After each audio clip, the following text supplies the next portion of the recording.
Ayodhya, Geeta Jayanti, 6 December 1992.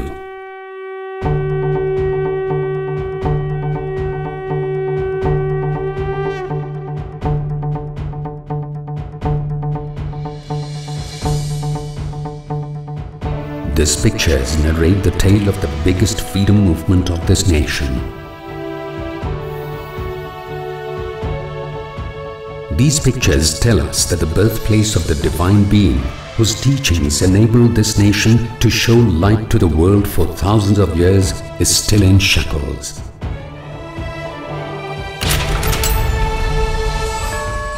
Today, this crusade has been set off to reclaim the national glory associated with the birthplace of the Divine Being, Sri Ram.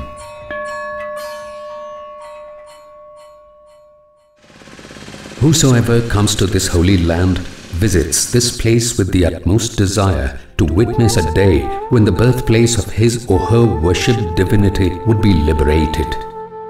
All they wish is that the place related to the name that comforts and helps them to take the journey from this world to the world next be freed.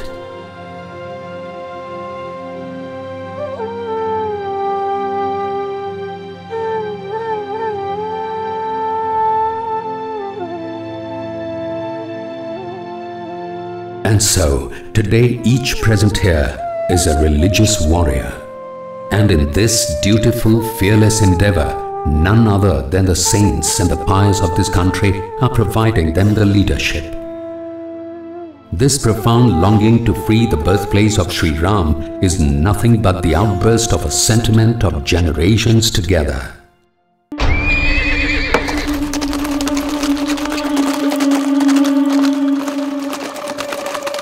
The philosophy of religion has been the guiding force of our national duties and responsibilities, and the national ideals have always been the reflection of the religious conviction. धर्म के बिना राष्ट्र का व्यवहार अच्छी रीति से नहीं हो सकता है। समग्र विश्व का कल्याण के लिए धर्म की आवश्यकता है। विश्व का अंतर्गत राष्ट्र भी है, तो राष्ट्र का कल्याण के लिए धर्म अत्यंत आवश्यक है। धर्म के बिना नीति संपन्न राष्ट्र का निर्माण नहीं हो सकता है। Maryada Purushottam Ram's philosophy is the foundation of these guidelines, which have their roots in non-violence, forbearance and compassion. But a force challenging the idealism of Sri Rama and the peace messages of Gautama Buddha and Mahavir was gathering like dark clouds round the corner on the northwest front.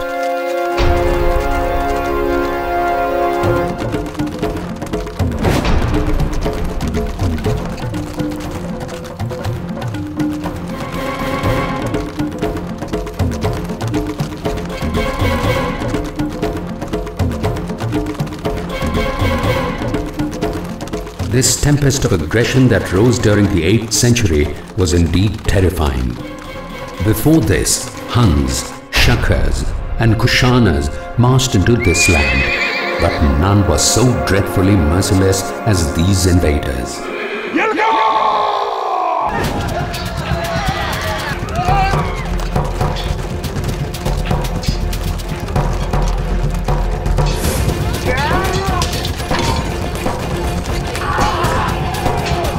They had swords in their hands and brutality in their eyes. The great sons of this country did resist. They didn't lack the courage to stand up and fight. But those messengers of peace had no idea how to amuse themselves in bloodbath.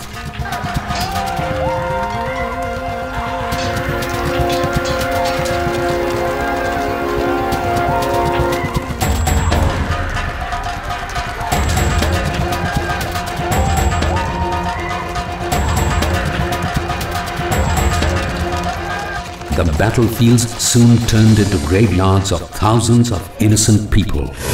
The rivers which once ensured life had blood flowing in them. They ravaged the honors of wives and daughters.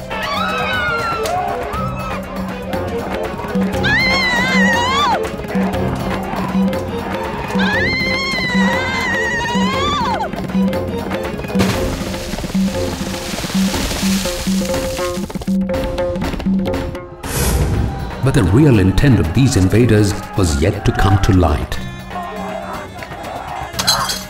It was not just to conquer and expand their empire that they traveled this far. Their real aim was to wipe out the values and culture of this nation. And thus, the places of worship, which were the custodians of national pride and cultural traditions, were their first and primary targets. They wanted to make everyone read loud and clear that when the people of this nation, who drew their very inspiration of life from their religious conviction, couldn't protect their places of worship,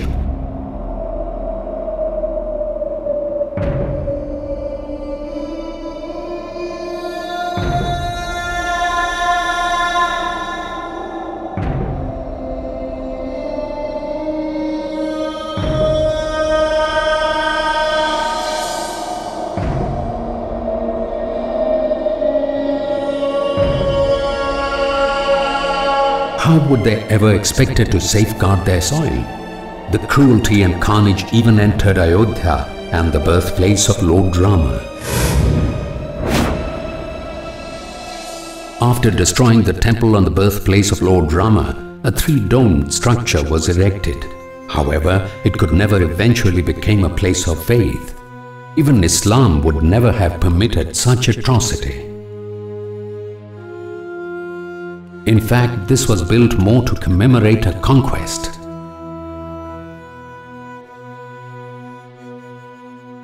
Ram, Krishna और शंकर का जो सम्मान है, ये तीन जो है प्रमुख देवता हैं।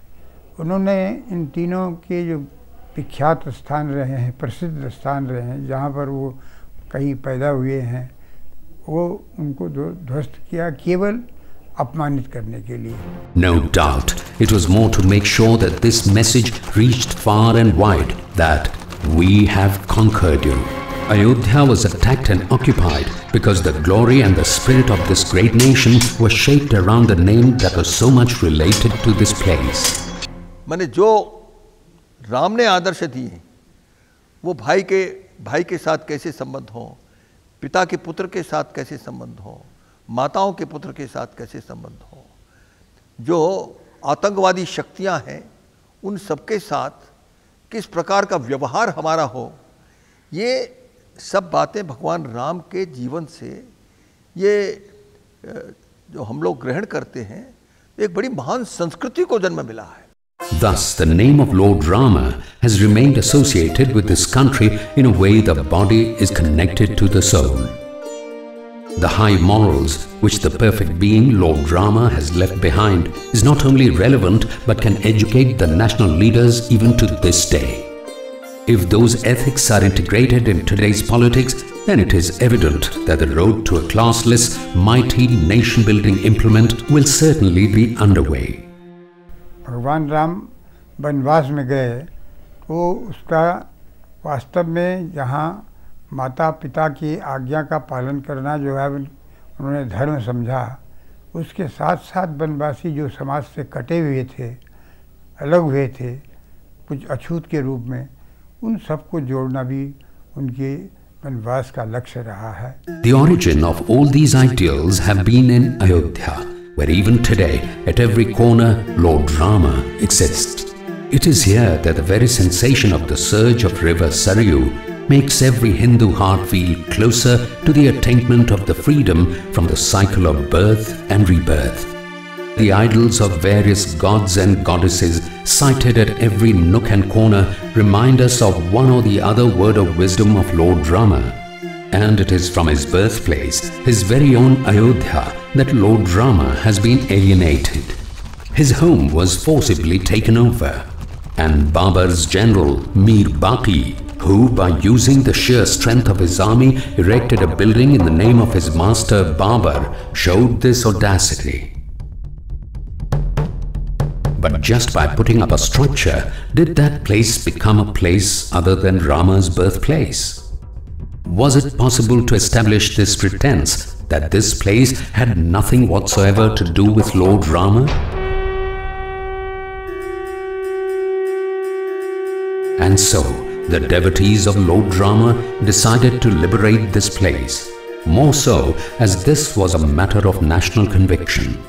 हिंदू समाज चाहता है कि राम ने सारे हिंदू समाज को जो है वो एक आदर्श उनके सामने प्रस्तुत किया है।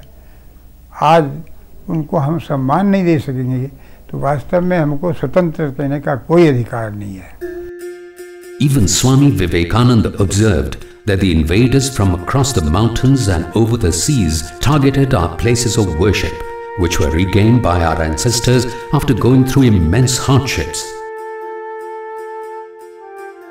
And based on this philosophy, the national leadership resolved to reconstruct Somnath Temple, an icon of our national pride. The question of liberation of Sri Rama Janmabhoomi thus becomes even more important. भगवान राम धर्म और ईश्वर के युग्म स्वरूप माने जाते हैं और हम एक संकेत करना चाहते हैं। वो मर्यादा पुरुषोत्तम के रूप में हमारे सम्मुख आते हैं। उन्होंने जो मार्ग प्रशस्त किया उस मार्ग पर चल कर के हम कल्याण प्राप्त कर सकते हैं। और जो उनकी दो कृति भारतवर्ष में शेष है, जहाँ अवतारी महापुरुष के रूप में वो प्रकट होते हैं, वहाँ सेतु बंध जो इसको कहते हैं वो उनकी देन है, और रामेश्वरम में जो शिवलिंग है वो उनकी देन है। वो दोनों कृतियाँ आज पूरे विश्व को रामभद्र की प्राप्त हैं। भगवान राम अनुकरणीय हैं, सत्पुरुष हैं और प्रत्येक हृदय में उनकी यशोगाथा विद्यमान है। हमारे वंद्य हैं, आराध्य हैं।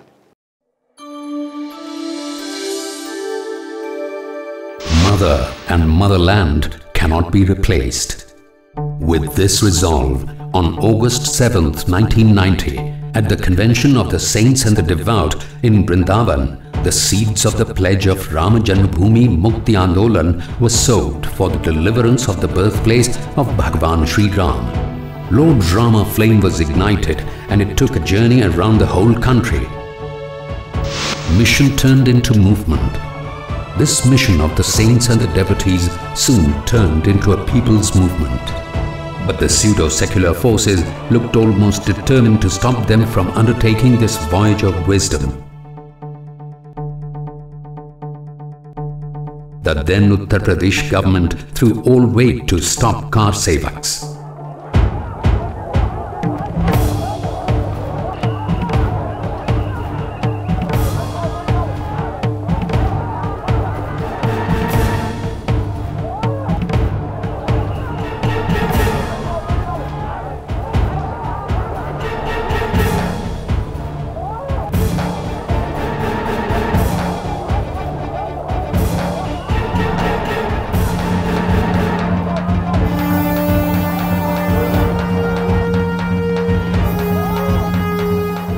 On 2nd November 1990, bullets were fired indiscriminately at the car sevaks on the order of the Uttar Pradesh government.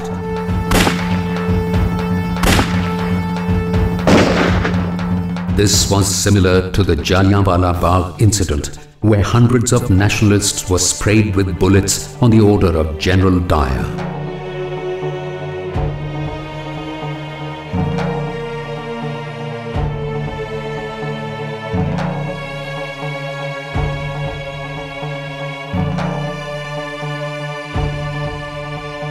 The occurrence ignited the hidden fiery sentiment of those nationalist Rama devotees.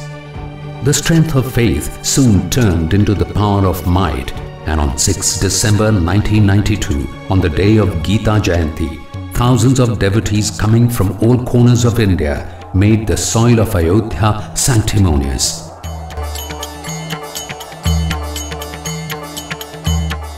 Though their intention was to peacefully let the whole world know that the time had come to give due reverence to our national pride.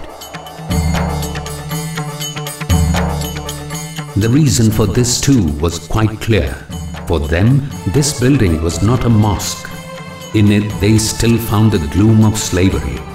To them, it was almost as if Mir Baqi made it a point to make them remember that disgrace for all times to come. यदि हमने अयोध्या में, वाराणसी में या मथुरा में अपने मंदिरों को वापस लेने के लिए किया है, तो निश्चित रूप से वो खोए हुए स्वाभिमान सम्मान को फिर से प्रतिष्ठित करने की भावना उसके This gets even more evident as those followers of Lord Rama didn't even touch a brick of any of those mosques which came on their way to the Babri Masjid.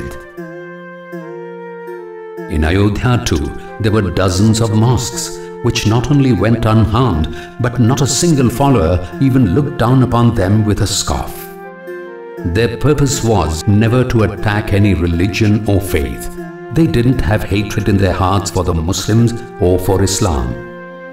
This was the very reason that allowed Muslim ladies to go out for their daily shopping just hours after the Ram Janmabhoomi Mukti Andolan took place on 6 December 1992. It was this devotion of the devotees of Rama that finally made it possible to bring to dust the symbol of assault on our national pride.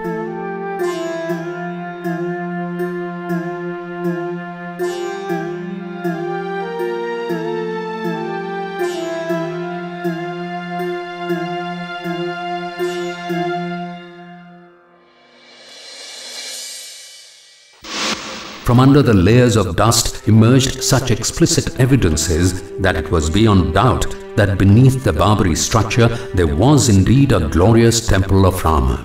The mention of this temple and Sri Rama Janmabhoomi are found even in the writings of Muslim historians. Abul Fazl and the granddaughter of Aurangzeb, Mirza Jan, a contemporary of Wajid Ali, novelist Mirza Rajab Ali Beg, and others wrote in clear terms that in Ayodhya, a mosque was built on Sri Ram Janmabhoomi by demolishing the temple existing there.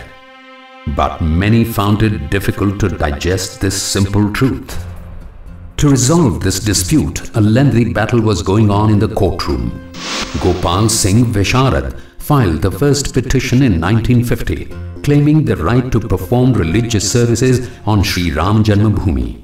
In the same year, Sadhu Paramhans Ramchandra Das of Ramananda Sampradaya filed another petition on the same issue. Nirmohi Akhada, requesting the right to perform religious duties and serve food to the deities inside the structure, filed the third petition, whereas Sunni Waqf Board filed the fourth petition in 1961. ये सभी मुकदमे आपस में हिंदू और मुसलमान पक्षकारों और राज्य सरकार आदि के बीच में चलता रहा। उसके बाद एक आवश्यकता महसूस की गई कि चूंकि भगवान राम वहाँ स्थापित हैं, रामलला विराजमान हैं और वो स्थान को राम जन्मभूमि के रूप में देवत्व शक्ति प्राप्त है, जब तक उनकी ओर से कोई वाद न प्रस्तुत किया जाए तब तक इसमें वास्तविक निर्णय संभव नहीं हो पाएगा। इसको ध्यान देते हुए 1989 में भगवान रामलला विराजमान, स्थान राम जन्मभूमि और स्थान राम जन्मभूमि की ओर से उनके वाद मित्र देवकी नंदन अग्रवाल जी, जो एक हाई कोर्ट के रिटायर्ड जज थे, उनकी ओर से वाद प्रस्तुत किया गया, जिसमें स्पष्ट रूप से कहा गया कि ये विवादित स्थल भगवान राम की जन्मभूमि है और जिस पर विक्रमादित्य के समय से ही एक विशाल मंदिर था और 1528 में उस जन्मभूमि पर स्थित मंदिर को तोड़कर बाबर ने ये विवादित ढांचा बनाया था और ये कहा गया कि इसको अनादिकाल से हिंदू लोग भगवान राम की जन्मभूमि के रूप में पूजा करते रहे हैं और ये भगवान राम के जन्मभूमि के रूप में स्थापित है। And subsequent to this started the examination of the witnesses. As the evidences started coming up, the claims of Sunni Waqf Board started falling apart and getting rejected one after the other. देखिए, मुस्लिम पक्ष की ओर से कुछ revenue documents दाखिल किए गए, उसमें 2 document तो ऐसे विचित्र हैं। एक डॉक्यूमेंट उन्होंने सेटलमेंट मैप दाखिल किया है जो फैज़ाबाद के गवर्नमेंट की रिपोर्ट है कि ये डॉक्यूमेंट कभी हमारे यहाँ तैयार ही नहीं हुआ, उस मैप के बारे में कहा गया है। और दूसरा उन्होंने सेटलमेंट एंट्रीज दाखिल किया है जिसमें मस्जिद जन्मस्थान का उल्लेख है। Professor B.R. ग्रोवर साहब की रिपोर्ट है, उसमें कुछ मैनिपुलेशन ज़रूर किए गए थे। उसमें वर्ड बढ़ाया गया था जैसे आबादी जन्म स्थान या जुम्मा मस्जिद, ये पहले नहीं था। और जैसा कि इन्होंने ग्रोवर साहब ने अपनी रिपोर्ट भी दिया है, इसमें ये सिद्ध करने का प्रयास किया गया है कुछ मैनिपुलेशन करके कि यहाँ पर जन्मभूमि के साथ साथ मंदिर या मस्जिद भी थी। इस संबंध में जो इंक्वायरी हुई और लीगल एक्सपर्ट्स की रिपोर्ट ली गई, हैंड राइटिंग एक्सपर्ट्स की रिपोर्ट ली गई और उसके आधार पर गवर्नमेंट ने 1992 में एक ओपिनियन गवर्नमेंट को भेज दिया कि ये फोर्स डॉक्यूमेंट है और इसके आधार पर कोई चीज़ निर्णय नहीं लिया जा सकता। दूसरी चीज़ उन्होंने ये भी कहा कि मस्जिद जन्मस्थान कोई शब्द नहीं है। जामा मस्जिद हो सकती है, जन्मस्थान मंदिर हो सकता है, लेकिन मस्जिद जन्मस्थान नाम की कोई एंट्री संभव ही नहीं है और उसको कोर्ट ने इग्नोर करते हुए उसके आधार पर उनकी कोई टाइटल नहीं मानी।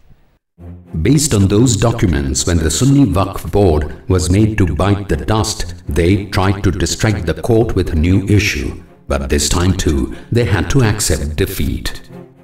सुन्नी सेंट्रल वक्फ बोर्ड ने बाद में एक तीसरा स्टैंड भी लिया और तीसरा स्टैंड लेते हुए उन्होंने ये भी कहा कि अगर हम अपनी मिल्कियत न भी साबित कर पाएं तो विवादित भूमि पर लगभग 450 साल से मेरा कब्जा है, इस आधार पर हम प्रतिकूल कब्जे के आधार पर इसके मालिक हो चुके हैं। लेकिन जहाँ तक प्रतिकूल कब्जे का प्रश्न है, प्रतिकूल कब्जे के लिए आवश्यक है कि आपका कब्जा किसके प्रतिकूल है ये आपको बताना पड़ेगा। इसमें आपको यह स्पष्ट करना पड़ेगा कि कौन इसका मालिक था और उस मालिक के खिलाफ आपने कब से कब्जा कर रखा है। Sunni Waqf Board's challenge was proved wrong by the details of the foreign experts as well as the documents found from the British tenure which clearly referred to this place as Ram Janmabhoomi. एक बार मैं England गया था तो वहाँ पर great Britain का जो 15वां प्रकाशन था, 1760 वर्ष की थी वो, उसके पृष्ठ 751 में स्पष्ट रूप से लिखा हुआ था कि वहाँ पर सर्वाइविंग मॉन्यूमेंट्स में राम जन्मभूमि पर ही मस्जिद का निर्माण किया गया है। उसके बाद सब्सिक्वेंट 1740 में एक फादर जोसेफ ट्रेफेन थिलर, जो यहाँ इंडिया में लगभग 40 साल उन्होंने बिताया, उनके अकाउंट्स हैं जिन्होंने 1740 के बाद जिस समय भी अयोध्या में रहे, उन्होंने इस बात का स्पष्ट उल्लेख किया कि जो विवादित स्थल है उसको हिंदू समाज भगवान श्री राम की जन्मभूमि मान रहा है और उन्होंने उस वेदी का भी उल्लेख किया है जिस पर चरण चिन्ह और सीता रसोई बना हुआ है और उन्होंने कहा कि वो भगवान की राम जन्मभूमि के रूप में पूजित है और इसमें सभी लोग आते हैं और इसकी उसी रूप में पूजा कर रहे हैं। और वास्तव में देखा जाए कि वहाँ पर मस्जिद का रूप था ही नहीं, 3 गुंबद थे, उसमें कोई मीनारें नहीं थी और जैसा कि मस्जिद में होता है वुजू करने की कुआं या पानी की व्यवस्था रहती है, कोई ऐसी व्यवस्था नहीं थी। It was not only documents that were scrutinized in the court, but archaeological evidences were placed before the court as well, which were found by excavations conducted at the Ram Janmabhoomi. These excavations were carried out at the behest of the Honorable Court.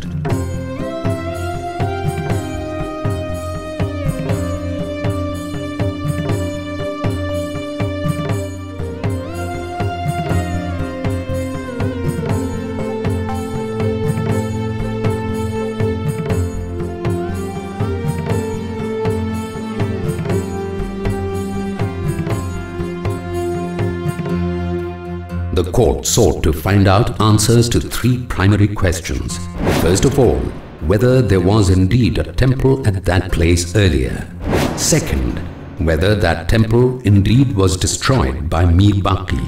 And third, and the most important question, whether that place was indeed the birthplace of Lord Rama. All these questions were answered through excavations. In this course of action, it was made sure that the excavation process remained completely trustworthy.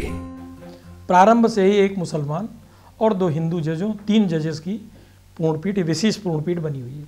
तो उसमें यह भी रखा गया कि जो पुरातत्व वेत्ता है उसमें भी यह अनुपात रहेगा कि हिंदू और मुसलमान दोनों का अनुपात बना रहे। यहाँ तक कि मुस्लिम पक्ष की ओर से, जो कि अप्रत्याशित थी, एक स्टेज पे एक दरखास्त आई कि साहब मुसलमान मजदूर कम मिल रहे हैं, तो न्यायालय ने फिर आदेश किया कि भाई मुसलमान मजदूरों की संख्या बढ़ाई जाए और मुसलमान और हिंदुओं दोनों का इस हिसाब से अनुपात रखा जाए कि एक ट्रांसपेरेंसी मेंटेन रखे। From the excavations to the investigations, a significant contributor to the whole